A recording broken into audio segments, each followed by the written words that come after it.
I just finished watching the Canada and Finland women's game, so I'm in a really great hockey mood and just generally really excited. Down here in New Orleans, it is Fat Tuesday, and I'm posting this and then immediately going to a Mardi Gras parade. But the Jackets are currently in Brooklyn, getting ready to play the New York Islanders. Before we can get to that, though, we have to talk about last week, unfortunate as it may have been. On Tuesday, we played the Caps in Nationwide and lost 3-2 in the last seconds of the game. Literally, I think there were like 50 seconds left. Incredibly painful, especially because the Jackets seemingly did everything right. Savvy opened up the scoring in the first, and Dubinsky was able to net one in the third before, I think it was Backstrom did the game-winning goal. There was a power play goal by Washington, but it was only one, and so, seeing how terrible our penalty kill has been, that's exciting to know. If you look at the shot map, Allison Lucan posted one, I probably will link it down below, then the Jackets were in there. They were up close and personal at the crease. There were lots of high-danger shots going in. So, then that also leads me to worry a little bit because there were just a lot of really good saves by Holtby. We were trying really, really hard, but there's no way that we're not going to play a good team with a great goalie in the playoffs. No way. No matter where we finish, if we can't figure out a way to get past goalies, to break them the way that people can break Bob, the way that Pittsburgh specifically can break Bob, is what I'm really imagining. And if our defense continues to be the way that it has been all season, we're going to be in a little bit of trouble, I think. But statistically speaking, especially looking at this game, we're doing things right. And if we keep doing what we're doing, the goals will come. Anyway, after that game, Korpisalo was sent down to Cleveland, despite the fact that I think the Monsters didn't play until Friday, and so people were very confused about that move since it's the same day as the Jackets game, and it's a back-to-back, so you would think they were going to play both of them, but they did that. A little bit of a weird move. But then the Jackets moved on to Friday's game in D.C. Bob was in net. It was a 2-4 loss, where Pierre-Luc Dubois and Panarin both scored. It was honestly unfortunate that we couldn't pull out a win there because both of those goals were beautiful. Just so well done. I really do love the way that both of them play, even if they are, the only two that are producing in a game. There's one thing that I think really contributed to the loss this time, because I pulled up the shot map again after having looked at the one for Tuesday, and it's all over the place. Like, there's blue almost all over the Jackets attacking side of the map, but not really around the crease. I think the Jackets might have panicked a little bit, and they got the shots back up, which is great, typical of them, but not ones that actually matter. So the results were subpar. Some offense in that situation would have been great. For all that I love the occasional save, I think the Jackets currently could kill for some goals. And I complain a lot about the Jackets' defense because I don't think that they back Bob up enough.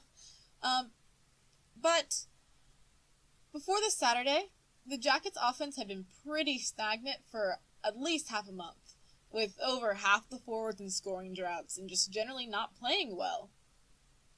But luckily, we got to move on from Friday on to Saturday against the New Jersey Devils.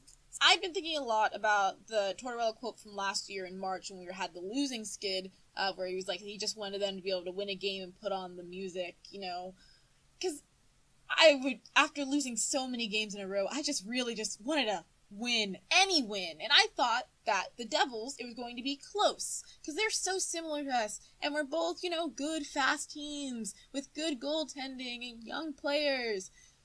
So, we didn't get that. I was pleasantly surprised.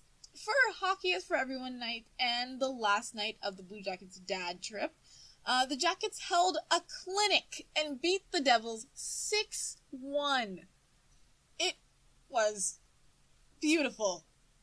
It was just so much fun to watch, and so many amazing goals were scored. I actually watched this game after the fact, because I just was so excited just to see how they played, and wow, it was just great. The only negative in this game was in the end of the third, when Jack Johnson and Boone Jenner combined in some terribly timed messiness that ended Bob's shutout bid.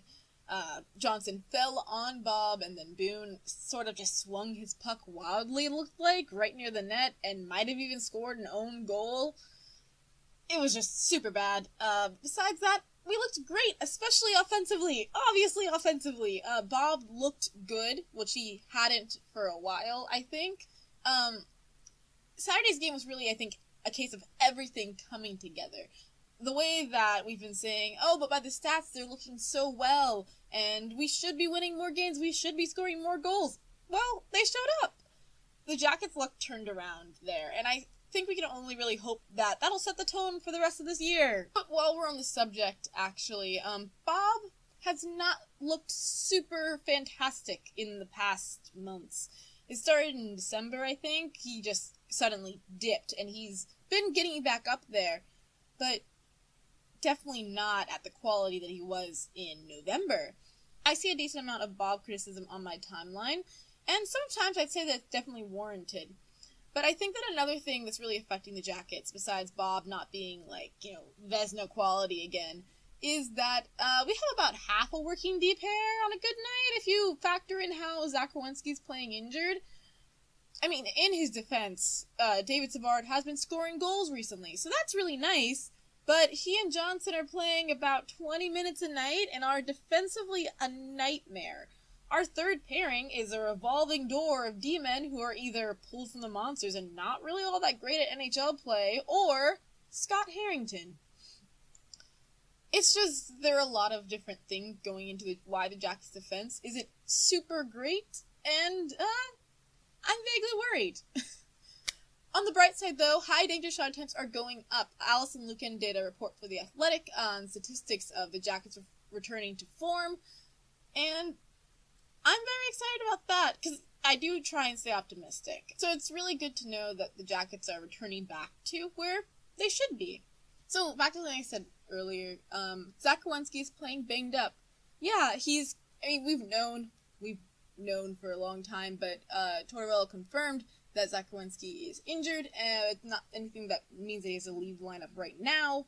However, I personally don't find that super encouraging, because Brandon Dubinsky and Marcus Nudavara both needed surgery immediately after the season ended last year. Both of surgeries that both of them took a decent amount of time to recover from. So, we'll see how that goes. Not super excited about it. In the injury news, though, Ryan Murray has been cleared for contact. Again, maybe permanently this time. Sonny Milano is also on the trip to New York. He doesn't think he's going to factor in, though. Murray might. This could mean a lot for the Jackets, especially when you're talking about trades. I won't really go into trades until next week, even then, not super in-depth, because you can't predict them.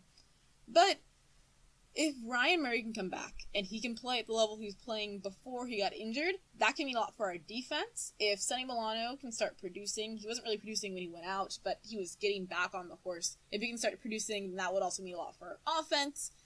Or if we could trade either or both of them for someone else, that would be swell.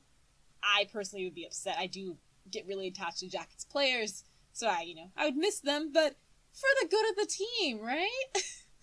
But speaking of things that affect the entire team, the Jackets are out of a playoff spot, with 60 points. However, they are only 1 point out below the Carolina Hurricanes, and they have the same number of games played. The Canes also played today, though, so nothing is guaranteed. Top is still the Cap with 70, but the Penguins are gaining some late-season speed as they clock in at second with 66 points. The Flyers are at third with 65, and the wildcard spots go to the Devils and the Hurricanes with 62 and 61 points each. 11 points between the top and the bottom of the Metro, so it is quite literally anyone's game, especially as we come up in the end. A late-season streak or a late-season skid could make or break a season. It's going to be a grind.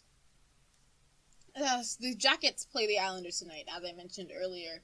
And whoever wins that game will probably get the last Eastern wildcard spot from Carolina, since we have the same number of points currently. After that, we play Toronto, and then Philly, and then the Penguins. I've been a Jackets fan, really in depth, completely following the team, watching every single game that I can, since 15-16.